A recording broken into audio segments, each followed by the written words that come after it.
yung all-time hits. Ang tanging huntahan ng Masang Lamaw. Number 1 sa Mega Manila, nationwide pa. Broadcasting from TGN, TVH Group of Networks. Dito lang sa inyong iisang himpilan. Cool FM.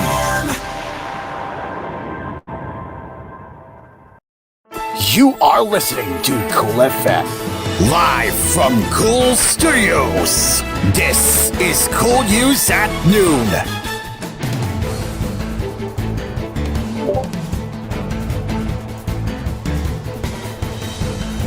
Good afternoon, and welcome to koolNews at noon. The Bureau of Fisheries and Aquatic Resources Central Luzon office in the city issued on Wednesday, July 17, a warning about the presence of Gymnodinium cantanum, the microorganism that causes red tide and paralytic shellfish poison along Bataan's coastal waters. Laboratory examination of seawater samples collected from the coastal waters of Balanga City and the towns of Orani, Hermosa, Limay, Mariveles, Orion, Pilar, Samar, Samal, and Abugay tested positive for Gymnodinium catenatum, the BFAR Central Luzon said in a statement. To safeguard human lives, we are issuing this warning as a precautionary advice to the public to refrain from gathering, selling, and eating all types of shellfish and that X locally known as alamang from the identified localities of Bataan to avoid possible shellfish poisoning, it said. The regional agency said fish, liquid, crab, and shrimp are still safe to eat if they are fresh, washed thoroughly, and all entrails removed. The BFAR Central Luzon said it will continue to monitor Bataan's coastal waters in coordination with local governments in the affected areas. High concentrations of Gymnodinium catenatum usually produce toxic red tides or the turning of seawater into a reddish color. Eating shellfish positive for Gymnodinium catenatum can cause paralytic shellfish poisoning, which results in severe illness or even death.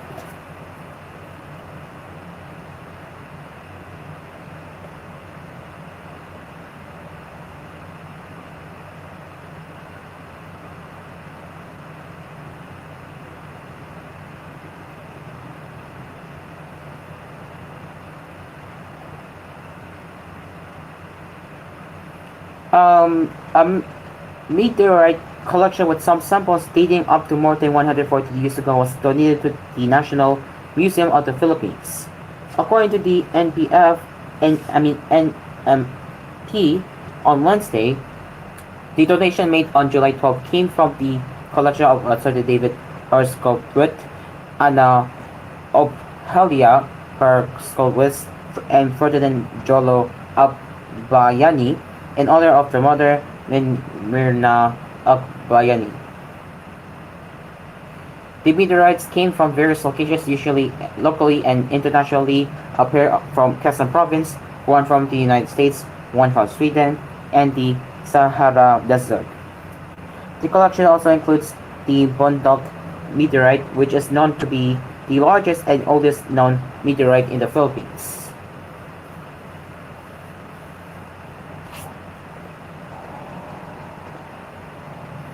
The meteorites will be integrated into the museum's National Geological and Paleontological collections and will be exhibited in the future, the NMP added.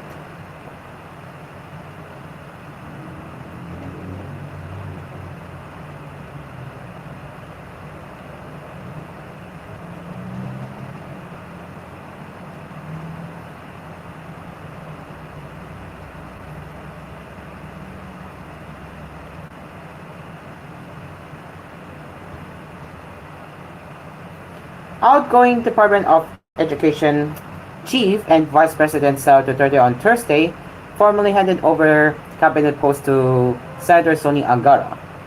In the turnover ceremony at the DepEd main office in Pasig City, the Vice President passed the agency seal and flag to Angara. "We will build from what you have already started," Angara said in his speech addressing the Vice President. Without stating her reason, Duterte resigned as Education Secretary in June.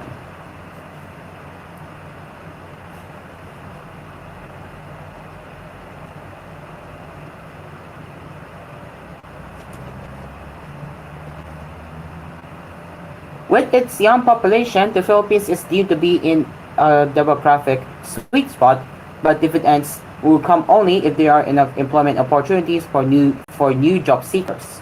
According to the London-based think tank Capital Economics, the challenge to policymakers is to ensure that a growing labor force can be put to good use, as it highlighted the role of the manufacturing industry in economic growth. The labor and capital-intensive industry is historically the only sector capable of creating enough productive jobs to absorb a nation's increasing workforce. Last year, the manufacturing sector only accounted for 18% of the country's gross domestic product, making it the lowest share since 2000. The concept of demographic sweet spot means that a country has a high proportion of working-age individuals relative to dependents. A growth in the working-age population equates to having more people turning productive. If the Philippines is to make the most of its demographic dividend, it will need to provide enough good employment opportunities for the people who are set to enter the workforce in the coming years, Capital Economics said in the report.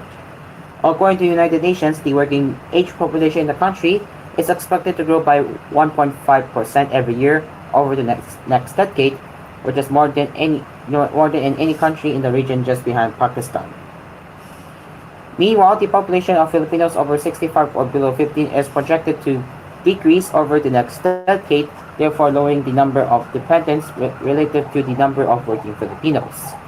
With the current demographics, Capital Economics noted that it would also increase the country's national savings rate, since working people normally save compared with the elderly.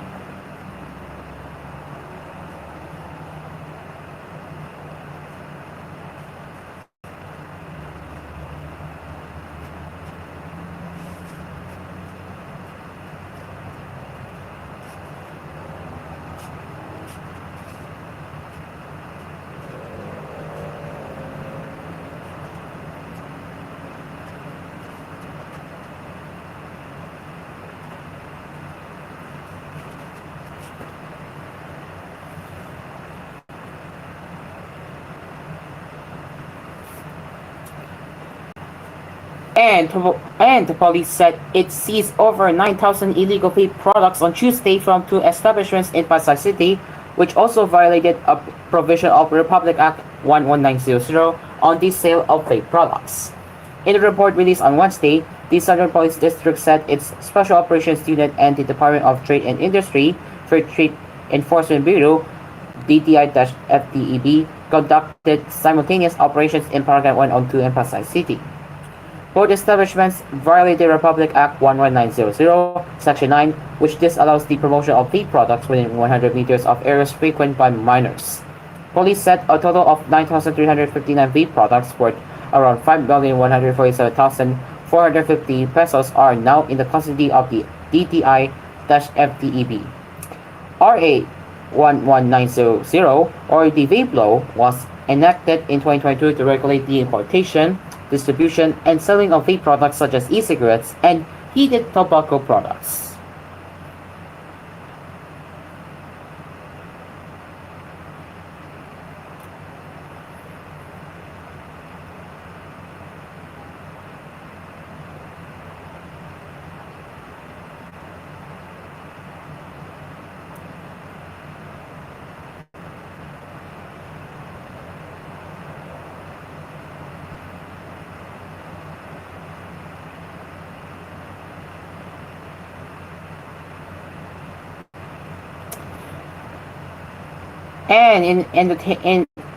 And in global news, a Florida man has been arrested for making threats against U.S.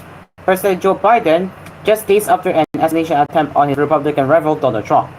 Jason Patrick Alday, age of 39, was arrested on Monday, the U.S. Attorney's Office for the Northern District of Florida said. Alday of Quincy, Florida, allegedly engaged in sending threatening communications, making threats against President Joe Biden and other federal officials, the office said in an announcement Wednesday.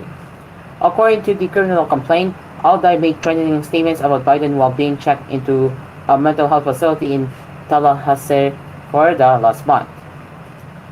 He allegedly made further threats in posts on X. Alday has been ordered detained pending trial.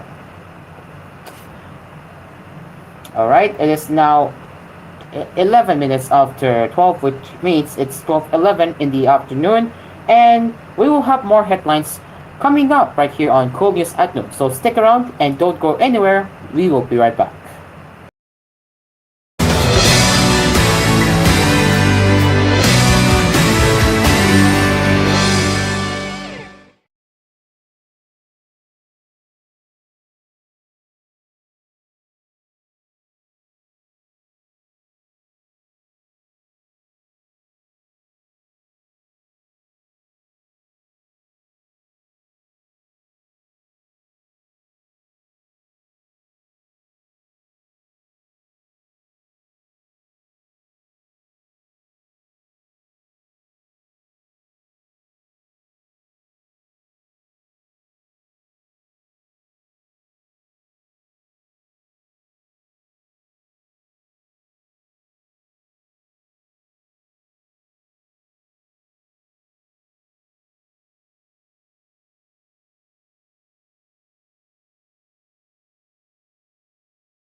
Welcome back. Prospects for the U.S. economy appear to be flagging with slower growth expected in the coming months as November's presidential election and inflation contribute to uncertainty, the Federal Reserve said Wednesday. There has been slight to modest growth in economic activity in most parts of the country over recent weeks, the central bank said in its Bridge Book survey of economic conditions. But a growing number of districts have reported flat or declining activity, it said. Expectations for the future of the economy were for slower growth over the next 6 months due to uncertainty around the upcoming election, domestic policy, geopolitical conflict, and inflation, the Fed said. The bank has been closely monitoring the world's biggest economy for signs of cooling, as it moves the right time to start lowering interest rates. The Fed has held rates at the highest level in over 2 decades in hopes of sustainably bringing inflation back toward its long-term 2% target. A series of encouraging data recently, including a slower than expected inflation figure, have fueled optimism that the Fed can begin reducing rates in September. For now, wages continue to grow in most areas according to the Fed's report, although demand for consumer and business loans was soft. Employment ticked up as well, with most districts reporting flat or slight growth, said Wednesday's report. The Fed has been focused on reining in run rate inflation in the wake of the pandemic, but is now also closely eyeing its mandate of promoting maximum employment, Fed Chair Jerome Powell said this week. If we were to see an unexpected weakening in the labor market, then that might also be the reason for a reaction by us, Powell said. On Tuesday, Federal Reserve Governor Adriana Cutler noted that if the labor market cools too much with layoffs driving a continued rise in unemployment, it might be up to cut rates sooner.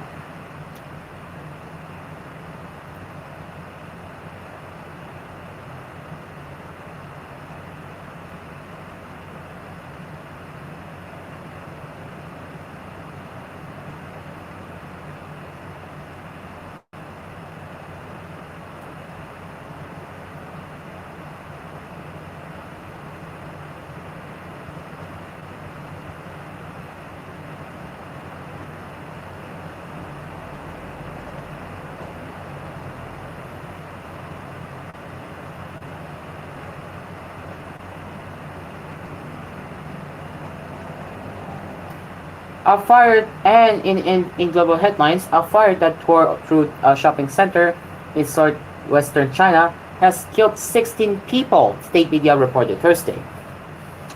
Rescue operations concluded at around 3 a.m. on Thursday, according to the local fire and rescue service cited by state news agency Xinhua. Video broadcast by state media CCTV and shared on social media Wednesday night showed thick black smoke blowing out of a 14-story tower in Xingdong, Sichuan province. The blaze started in the early evening in the shopping center at the foot of the building, the channel said. Around 30 people were rescued from the complex, with the fire extinguished by rescuers around 8:20 p.m. on Wednesday, CCTV said. Later footage provided by a drone operator to AFP showed fire trucks and other first responders blocking off the road late at night, continuing to spray down the chartered building. As of 3 a.m. Thursday, the death toll stood at 16 with no individuals left trapped inside, according to Xinhua. Xingdong's Emergency Services Department received news about the fire at around 6:10 p.m. and immediately dispatched firefighters to extinguish the blaze, the broadcaster said. Other images shared on social media, which AFP could not immediately verify, show people gathered in front of the burning building. The emergency department has called on the public not to believe or amplify rumors about the fire. Xingdong, around 1,900 kilometers from the or 1,200 miles from the capital Beijing, is home to nearly 2.5 million people. Fires are common in China due to lax safety standards and poor enforcement. In January, thousands died after a fire broke out at a store in the central city of Xinyu, with Xinhua reporting the blaze had been caused by the illegal use of fire by workers in the store's basement. The same month, a fire in the residential building killed at least 15 people. That fire came just days after an late evening blaze at a school in central China's Henan province killed 13 children as they slept in the dormitory. In June last year, an explosion at the barbecue restaurant in the northwest of the country left 31 dead and prompted official pledges of a nationwide campaign to promote workplace safety. And in April 2023, a fire in a Beijing hospital claimed 29 lives and forced desperate patients to jump from windows to escape.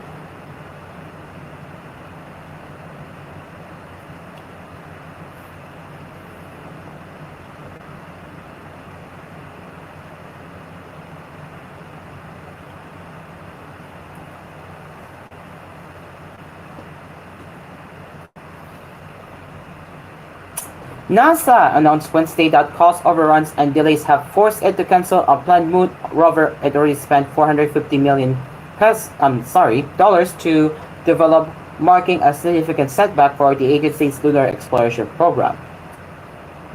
The Volatiles Investigating Polar Exploration rover was intended to explore the lunar South Pole in search of ice and other resources, paving the way for planned crew missions by American astronauts under the Artemis program later this decade.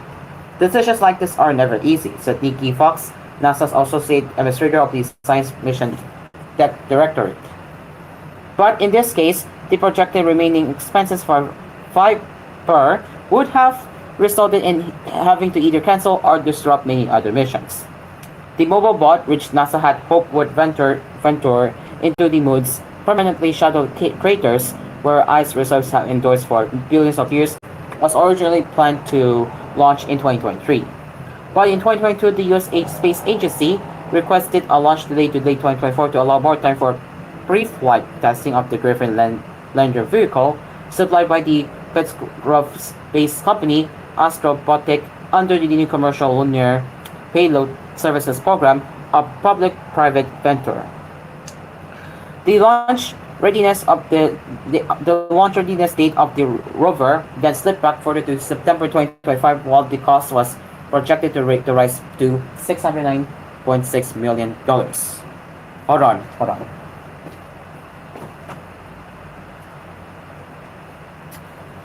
Give me a second. Something just came up.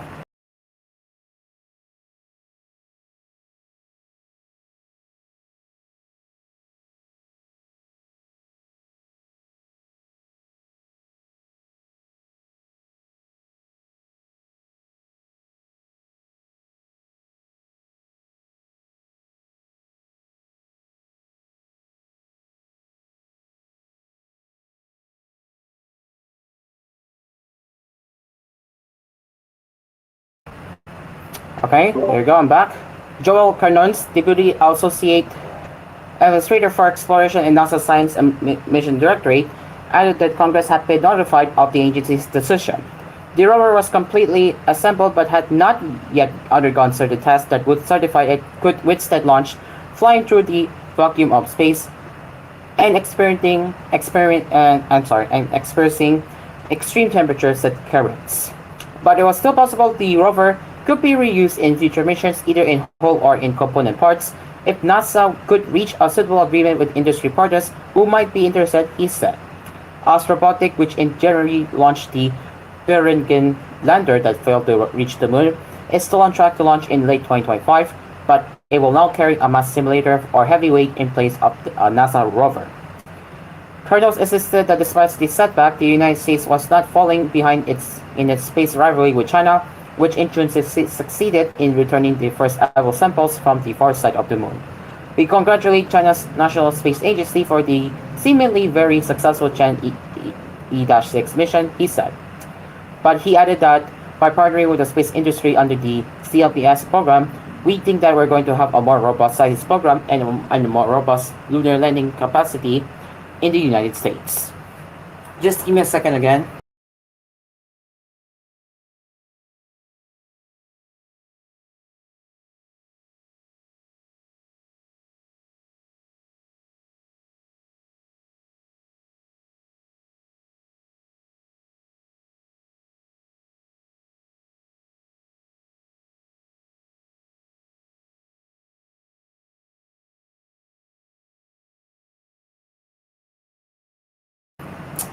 All right. We're going to do one more, and we will be wrapping up.